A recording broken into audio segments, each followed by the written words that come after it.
Me to explain Acts 15.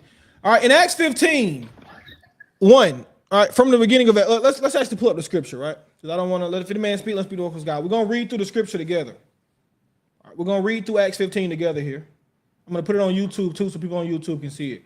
We're going to read through Acts 15 together. You here, brother? I want to make sure that you here. I don't want to explain it and you gone. Can you comment? Just let me know you're still here. I don't want to explain it for no reason. Okay, all right, cool. Let me put it on the screen on YouTube. We're gonna walk through it verse by verse, at least the part that you want. Know the part that you want.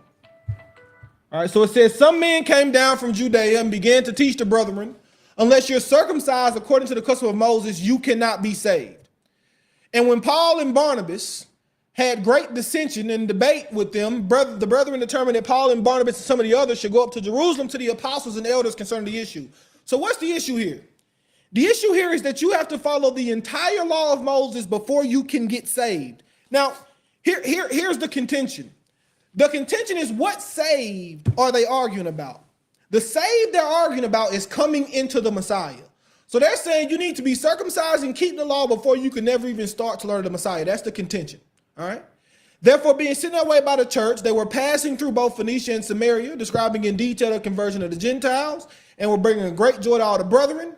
When they arrived at Jerusalem, they were received by the church of the apostles and the elders, and they report all that God had done with them. But some sect of the Pharisees who had believed stood up saying, it is necessary to circumcise them and direct them to keep the laws of Moses.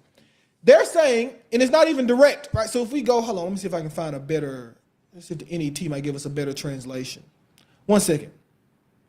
Is the NET even available on here?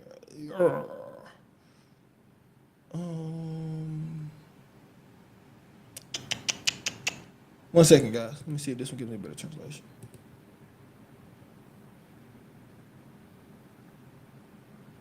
Yes, here it is. It is necessary to circumcise them and correct them to observe the Torah of Moshe. For what? So that they can be saved at all. For them to ever come around us and learn of Christ, they need to first be circumcised and absorb the Torah of Moses. Right? So before they can ever come around us, they have to do this. Now, let's see what Peter and Paul respond. So understand the argument before we move on. Understand the argument is, before they can ever come around us, they need to understand they need to get circumcised and keep the entirety of the law before they can ever come around us. All right? The apostles and elders came together to look at this matter, and after there had been much debate, Peter stood up and said, brothers, do you know that in the early days, God made a choice among you that by my mouth the Gentiles will hear the gospel and believe. And God, who knows the heart, testified to giving them the Holy Spirit, just as he did us also. And he made no distinction between us and them, cleansing their hearts by faith. Since this is the case, why are you putting God to the test by placing upon the neck of the disciples a yoke which neither us nor our forefathers have been able to bear? So Peter is saying, why are you trying to make them keep the whole law before they can ever be saved when we haven't kept the whole law the entirety of our history? Right? Why are you telling them to keep the whole law in order to even come to Christ when we haven't kept this whole law? You can't do that. Since this is the case, but we believe that we are saved by the grace of our Lord Jesus Christ in the same way they are. All the people kept silent as they were listening, listening to Paul and Barnabas, they were relating all the signs and wonders God had done to them on the Gentiles. After they stopped speaking, James responded, brothers and sisters, listen to me. Simon has declared how God first concerned himself about taking a people after his name among the Gentiles. The words of the prophets agree with this, just as it is written, after these things I will return. I will rebuild the fallen tabernacle of David. I'll return to build his ruins. I will restore it, and the rest of mankind will seek my glory, and all the Gentiles who are called by name, says the Lord, who makes these things known from long ago. Therefore, my judgment that we do not cause trouble from among the Gentiles who are turning to God, but we write to them that they abstain from things contained by idols, acts of sexual immorality, and what has been strangled, and from blood. So here, James gives the beginning for the Gentiles. James says the beginning for the Gentiles are these things. These are the things the Gentiles should start with. The Gentiles should start with these things. These are the things they need to do before they come among us, before they can come to the Shabbat, before they need to get rid of these things, these simple things. Abstain from things by idols, acts of sexual immorality, things strangled and from blood. These are the start. This isn't the finish. This is the start. Because he says, for from ancient generations, Moses has those who preached him in every city, since he is read in the synagogues every Sabbath. Then he says, after this, they can begin to go to the synagogue on the Sabbath and they can learn the rest of Moses' laws. They don't have to learn the entirety of Moses' laws before they come into the fold. That's the context Yeah, of Acts 15. man, you explained that so perfect, man. I was just about to bring that up, Acts 15, because a lot of them go to that and say that to disprove that.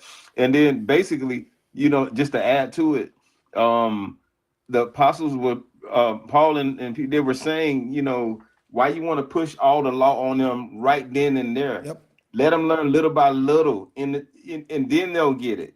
Like you said, let's start here first. You got to start somewhere. Like Exactly. when we first came into Christ, we got to start somewhere. We didn't just do it all right then and there. Yes. Man, hey, you hit that right off, bro. I'm glad you broke that down. I hope they get it and understand that. All praise And God. another thing is, they go and say, Paul taught against the law. You know how Muslims do say that. Well, why did Paul take the Nazarene vow then? Exactly.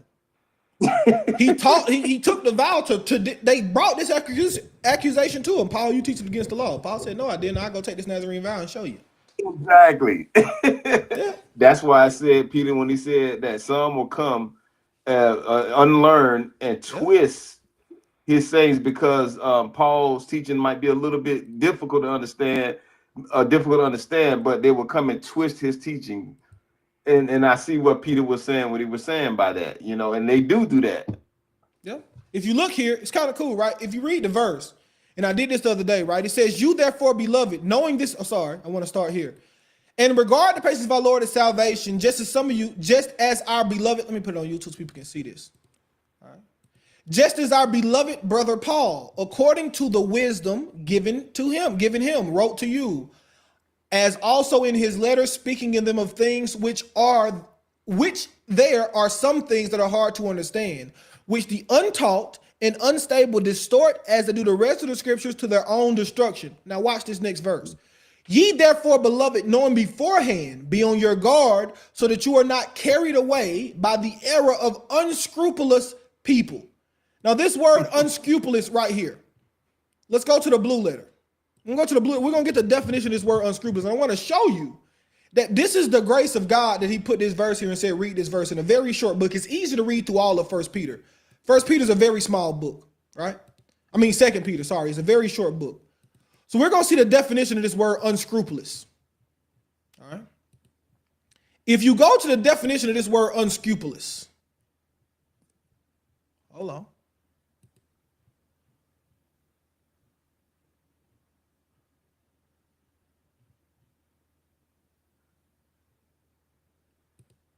The word literally translates to one who breaks through the restraints of law and gratifies his lust.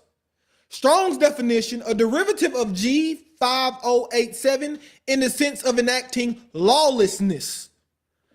Peter is literally saying some people are going to distort Paul's words and lead you to lawlessness. And what happened? Some people distorted Paul's words and led you to lawlessness. Verbatim, it's there. There's no way around it, right?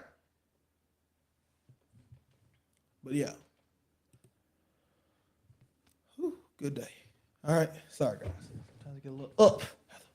Ooh, so I take a breath. I'm not saying I do, but if someone denies polytheism can obtain salvation,